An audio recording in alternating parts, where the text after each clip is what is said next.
फौज ने कहा था कि सबूत दें, इनको एक दफ़ा अपील का हक होगा कि ये जो टेररिस्ट आपने रखे हुए हैं इनको आप क्यों बैक करते हैं, लोगों को पकड़ते हैं दहशतगर्दों को और एजेंसी जो है उनको छुड़ा के ले जाती है। तकरीबन सब मिनिस्टर पुराने जो पंजाब के हैं वो तकरीबन सब अब इस वक्त एंटी करप्शन के रडार में 2 अरब रुपए तक की करप्शन की है महीना तौर पे। जैन कुरैशी साहब के फ्रंटमैन कैश में लेते थे कमीशन और किकबैक की। जैन कुरैशी साहब के लिए और शाह महमूद कुरैशी साहब के लिए मुश्किलात पैदा हो सकती हैं। मोइस लाई साहब को कह रहे हैं कि भाई आए आप आके मानते अपने पैसे वापस। जो थोड़े पैसे थे वो मेरे थे और ये सारे पैसे मुझे मोइस लाई साहब के दिए हैं अपने घर की दीवारों में और चीज़ों में छुपाया हुआ।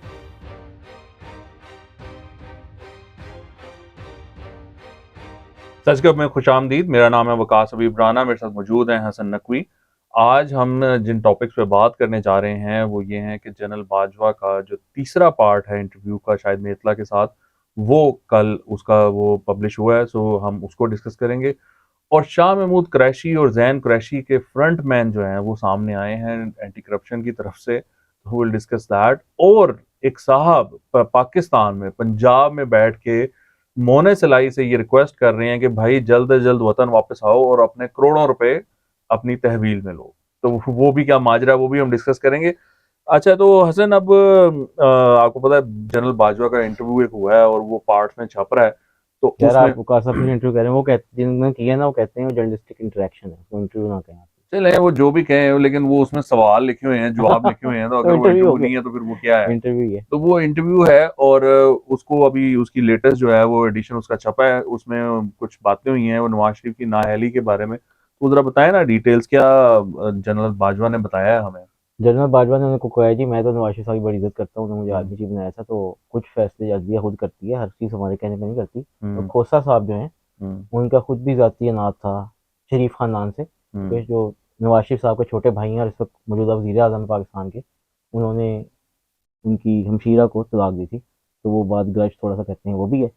दूसरे वो कहते हैं जी मेरा कोई किरदार नहीं है। शायद मिर्जा साहब ने पूछा कि यार जनरल फैज़ हमीद ने का कोई किरदार हो, कहते हैं जी फैज़ हमीद अगर मेरे कहने पे 8 काम करते थे तो 2 काम वो अपनी मर्जी से भी कर सकते थे, तो हो सकता है उनका किरदार, मुझे लेकिन उसके बारे में इल्म नहीं है। हम्म। दूसरे ने कहा ये कामा जो है वो उन्होंने फौज ने कहा था कि सबूत दें, तो कामा देने के लिए उन्होंने जनरल आसिम मुनीर साहब गए थे और कामा ले आए थे। हम्म। जिस पे शायद मिर्जा साहब ने पूछा क्या वो जो मुल्क है वो उनसे नाराज था किसी वजह पे, वो कहते नहीं ऐसी कोई बात नहीं है, बस सबूत उन्होंने मांगे, सबूत हमें ला दिए। हम्म। तो बेसिकली लेकिन अब ये देखें ना, ये जो सारा कुछ था 63(1)F में, जिसमें 61(F जिसमें डिस्क्वालिफिकेशन हुई मियाँ नवाज शरीफ साहब की, उसी केस में जहांगीर तरीन साहब भी आपने देखा कि वो भी नाअहल हुए थे उसी सेम ग्राउंड्स पे। लेकिन कल आपने देखा बड़ी इंटरेस्टिंग डेवलपमेंट हुई है, जो बिल नया लेके आ रहे हैं उसमें मोहसिन तावर साहब ने कल एक अमेंडमेंट की थी जिसको मंजूर कर लिया गया। वो ये है कि इनको एक दफ़ा अपील का हक होगा। अब आगे आने वाले फ्यूचर केसेस में तो खैर होगा ही, लेकिन ये पिछले केसेस में भी वन टाइम अपॉर्चुनिटी दी जा रही है। तो हमारी इतला ये है कि कुछ अब ये होने जा रहा है कि वो चीज़ों को कूल डाउन और लेवल प्लेइंग फील्ड के लिए नवाज शरीफ साहब को और जहांगीर तरीन साहब की डिसक्वालिफिकेशन खत्म की जा रही है। और जहांगीर तरीन साहब आपने देखा होगा वो आजकल एक्टिव बहुत हो गए हैं। कल एक मीटिंग जी हुई है। मीटिंग हुई, उसमें जो इनके बंदे हाँ। थे सारे वो उन्होंने पुराने जो इलेक्टिबल्स थे उनके साथ वो सबको बुलाया और वो वॉर करें, शायद वो नई पार्टी बनाए या वो किसी और मौजूदा जो एग्जिस्टिंग पार्टी है उसमें जम भी हो सकते हैं। हम्म। अच्छा, इसमें एक बड़ी इंटरेस्टिंग रेवल्यूशन थी, वो जो अल्फाज इस्तेमाल किए गए हैं वो है इंसाफी जज और जनरल्स के। तो ये शायद मेतला साहब ने पूछा, ये दरअसल उन्होंने जो लफ्ज इस्तेमाल किया ना वो इंसाफी नहीं था वो, लेकिन इस इंटरव्यू में जो छापा गया ना वो इंसाफी का है, ये कोई और अंदर की लफ्ज खबर इस्तेमाल। देना फिर हमें वकास हाँ, साहब। वो यूथ से रिलेटेड जो लफ्ज है ना ओके। वो यूज हुआ था, लेकिन वो फिर जाहिर बात है शाद के लिए वो मौजू नहीं था, तो इंसाफी जज और जर्नल्स का जो है ना वो मेंशन किया गया। उन्होंने पूछा कि क्या जज और जनरल भी जज भी इसमें इंसाफी जज मौजूद थे, तो उन्होंने जनबाज ने कहा हाँ बिल्कुल, हम तो खुद इंसाफी थे, तो हम तो इमरान खान के प्यार में पागल थे। तो वो जो है उनको लेकर आना एक उनका मिशन था। उन्होंने जनरल बाजवा ने कहा कि हमें ये हमारी ये सोच थी कि एक नई पार्टी आएगी जो कि साफ शफाफ होगी और जो बड़ा अच्छा काम करेगी, वो बरल नहीं हुआ और वो फिर मामला आगे गड़बड़ हो गए। अच्छा, पनामा जो लीक, सॉरी पनामा कह रहा हूँ, डॉन लीक्स जो हुई उस पर बड़ी इंटरेस्टिंग गुफ्तगू हुई। उस पर शायद मेरे साहब ने उनसे पूछा, तो उन्होंने कहा कि वो तो देखें वो इस वजह से की गई थी क्योंकि जनरल हील जो है वो एक्सटेंशन चाहते थे, तो ये जो डॉन लीक्स का सारा मामला है वो इस वजह से किया गया था।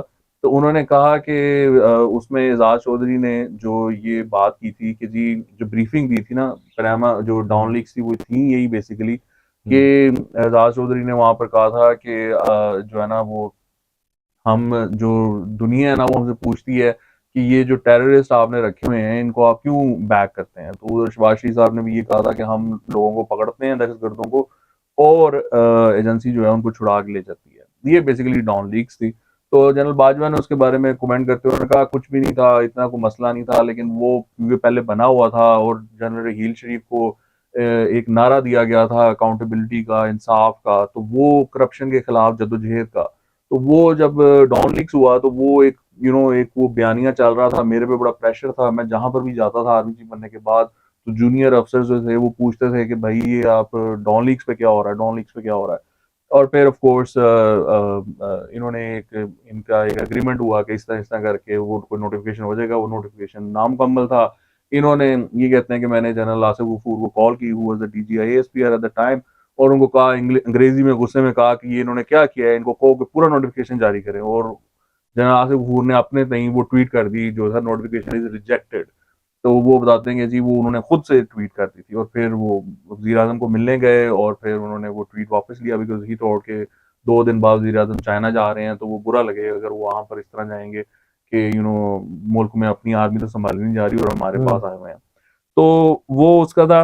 अच्छा, ये जनरल फैज जो है ना उस पर भी सवाल हुआ क्योंकि नवीद मुख्तार जो थे वो DGISI थे, लेकिन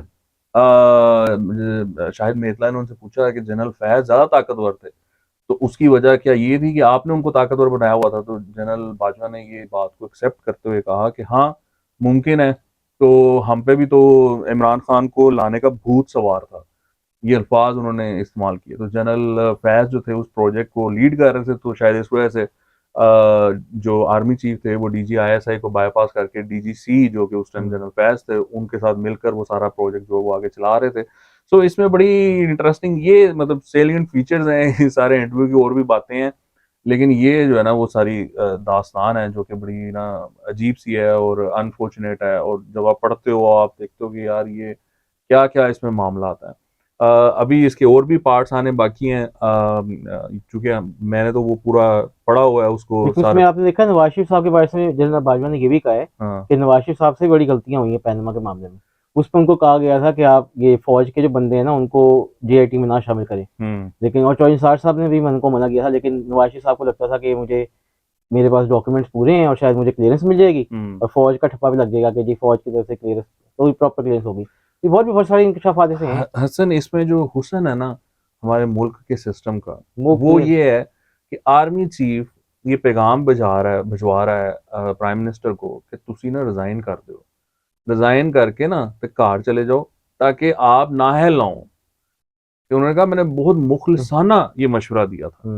तो मसला ये है कि ये अजीब खिचड़ी यहाँ पर बनी हुई है कि फौज जो है यानी वो बनी हुई थी कि फौज क्या क्या कुछ कर रही थी, और एक तरफ कह रहे हैं कि वो हमने उसमें कोई किरदार अदा नहीं और किया, साथ ही बता भी रहेंगे। और कह रहे हैं कि मैंने भैया आप फिर क्यों कह रहे थे कि उनको इस्तीफा दे के घर चले जाओ, आपको कैसे पता था कि ये होने वाला है, आपको नहीं, कैसे एक पता तरफ था कि कह रहे हैं कि हमारा किरदार कोई नहीं है और हाँ हमने कुछ नहीं किया, दूसरी तरफ कह रहे हैं उन्होंने मुझसे सबूत मांगे, सबूत भी हमें ला के दिए, तो हाँ। भाई फिर किरदार तो आपका हो गया। वो कह रहे थे कि फौज के अफसरान को मैंने कहा था कि इनको ना शामिल कराएं, तो उन्होंने कहा नवाज शरीफ साहब ये नहीं, चाहते थे। इंटरफेरेंस किसको कहते हैं काश साहब? और वो कहते हैं नवाज शरीफ साहब चाहते थे कि फौज का ठप्पा भी लगे इस पे जब वो उनको जी जी, बाइज्जत बरी किया जाए हाँ पनामा तो उसमें पेपर हाँ में, तो बिल्कुल ऐसे वो ही। लगा। बहरहाल वो नवाज शरीफ साहब और इनके मामलात हैं। अनफॉर्चुनेट ये है कि ये अजीब एक खिटपिट जो है ना वो खिचड़ी पकी होती है जो कि बहुत अनफॉर्चुनेट है।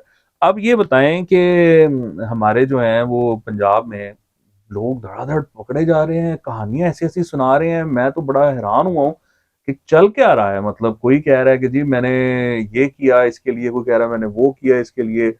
अब एक साहब है वो सामने आए हैं जो कि एंटी करप्शन पंजाब की तहवील में है, और वो कुछ सोर्सेज से आपको पता चला है कि जी वो कोई कहानियां सुना रहे हैं जैन कुरैशी और शाह महमूद कुरैशी के बारे में। तो वो जरा डिटेल्स बताएं ना। वैसे पहले तो हम शुरू ही करेंगे कि इमरान हम्म। खान साहब जब हुकूमत में आए तो वो हम्म। दावा करते थे, हाई मॉडल ग्राउंड में सेट किए थे कि कोई करप्शन नहीं होगी और करप्शन का कला कमा करेंगे और जो हम्म। करप्ट होगा उनका साथ भी होगा। लेकिन अब देखें जैसे ही वो हुकूमत से गए हैं हम्म। तो धड़ाधड़ फाइलें भी खुल रही हैं और हम्म। तकरीबन सब मिनिस्टर पुराने जो पंजाब के हैं वो तकरीबन सब अब इस वक्त एंटी करप्शन के रडार में हैं। अच्छा। अभी मुबैना तौर पे जी ये साहब हैं मजहर अब्बास साहब, जिसको शाह महमूद कुरैशी साहब ने हम्म। जब हुकूमत में थे हम्म। वाइस कप्तान साहब, उन्होंने उनको मजहर अब्बास को टास्क फोर्स बहफूड का चार्ज दिया था। अच्छा।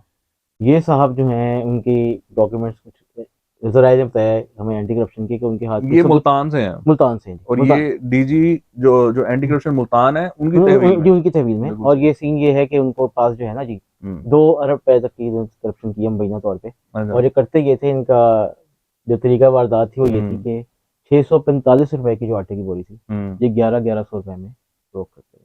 और अच्छा। रोजाना की 3 से 5 हज़ार बोरी होती थी। तो इनकी रोज की करप्शन भी 10 से 25 लाख कहीं लगाई जाए, जो अभी इन्वेस्टिगेट किया जा रहा है। हम्म, अच्छा, ये जैन कुरैशी साहब के फ्रंटमैन हैं, और अभी तक जो हमें तहकीकात पड़ी हैं वो नाम मिलना शुरू हो गए हैं। हम्म, तो मेरे ख्याल में आगे आने वाले दिनों में जैन कुरैशी साहब के लिए और शाह महमूद कुरैशी साहब के लिए मुश्किलात पैदा हो सकती हैं, हम्म, अगर ये कुछ बयान दे देते हैं या कुछ सबूत ऐसे लग जाते हैं हम्म, कि ये उनके फ्रंट, क्योंकि जैन कुरैशी का तो कहा जा रहा है कि साथ है तो जैन। लेकिन आप ये देखें, शाह महमूद कुरैशी और जैन कुरैशी इंटरलिंक्ड है, बाप हम्म, बेटे हैं। और हम्म, दूसरे, इनकी अपॉइंटमेंट जो हुई थी वो शाह महमूद कुरैशी साहब ने की थी। हम्म। तो तो नहीं, ये साहब जो हैं वो मतलब क्या वादा माफ गवाह बनने जा रहे हैं, वादा जिक्र माफ गवाह नाम भी ले रहे हैं। बन सकते हैं। अभी इनकी इन्वेस्टिगेशन स्टार्ट हो गई है, 2 दिन के जिस्मानी रिमांड पे एंटी करप्शन के पास हैं। लेकिन अच्छा। एंटी करप्शन के जो हमारे जराए हैं वो कह रहे हैं कि हम्म, लग रहा है कि शाह महमूद साहब सच फंस सकते हैं इसके। ओके। अच्छा, अब ये दूसरे साहब जो हैं वो अमानत लेके बैठे हुए हैं मोनस अलाई साहब की। ये क्या मामला है कि वो कह रहे हैं मेरा करोड़ों रुपया जो है वो पड़ा हुआ है, तो वो आए जल्द से जल्द आए मोनस अलाई साहब और अपने पैसे वापस लें। ये कैसे लोग हैं कि करोड़ों रुपया पड़ा हुआ है और वो बाहर बैठे हुए हैं और वो बंदा कह रहा है ले लो। यहाँ पर तो ये होता है कि आपने किसी से पैसे लेने हो तो आप कॉल करते हैं मेरे पैसे दे दो, यहाँ पर बंदा कह रहा है भाई ले लो मेरे से पैसे। ये क्या कहानी ये है? आपको याद होगा, पंजाब में परवेज भाई साहब के दौर में अब्दुल हई दस्ती साहब होते थे, अच्छा। मुशीर ज़राअत के। ओके। अभी ये एंटी करप्शन की रडार पे जब आए तो इनके सर आपको याद होगा रेड भी हुई है पिछले वीकेंड, तो उसमें 15 करोड़ रुपए इनके घर की दीवारों को ऐसे वो लग, यूरोज यूरो डॉलर्स। और वो रियाल, ये सऊदी रियाल वाली बात ये हाँ। मिली ना। अब उन्होंने कल प्रेस कॉन्फ्रेंस की है, उन्होंने कहा जी अच्छा। जो थोड़े पैसे थे वो मेरे थे, उसकी मैंने मनी ट्रेल दे दी है। बाकी मुझे तो कुछ पता ही नहीं है, वो 2 करोड़ 30 लाख मुतनाज़ा है वो भी हैं। और ये सारे पैसे मुझे मोहन सलाई साहब के दिए हैं। तो मोहन सलाई साहब, जैसे मोहम्मद खान भट्टी ने भी कहा था हाँ। कि मोहन सलाई साहब का मॉडस ऑपरेंडी या तरीका वारदात ये था कि वो कैश में लेते थे कमीशन और किकबैक से। हम्म, तो वो कमीशन जो ज़राअत के शुबे से मोहन सलाई साहब ने महीना तौर पे हम्म, लेते रहे, वो अब्दुल हई दस्ती साहब के पास थी, और उन्होंने अपने घर की दीवारों में और उसमें चीज़ों में छुपाया हुआ था। वही बड़ी एक, जैसा वो मूवीज में नहीं हम देखते, हाँ, इंडिया की मूवीज में वो जाकर दीवारें खोजे, उसी तरह निकाल लेते पैसे। हाँ, तो वो अब सीन ये हो रहा है कि मोहित सलाई साहब को कह रहे हैं कि भाई आए आप आके मानते अपने पैसे वापस लें, हम्म, मुझे आपने खवा दिया है ये, मैं मतलब यहाँ की क्या करना चाह रहे हैं आप, अपने पैसे आए वापस लें, जल्दी से जल्दी वापस आए हम्म, और मनी ट्रेल भी दें। तो मोने सलाई साहब तो मेरे ख्याल में अगर आते हैं तो उसके खिलाफ तो सबूत मोहम्मद खान भट्टी के केस में भी हम्म, और इस केस में भी क्लियर कट सबूत है कि उन्होंने करप्शन की है, हम्म, और वो बच नहीं सकते। लेकिन अब वो मुल्क से बाहर फरार हैं।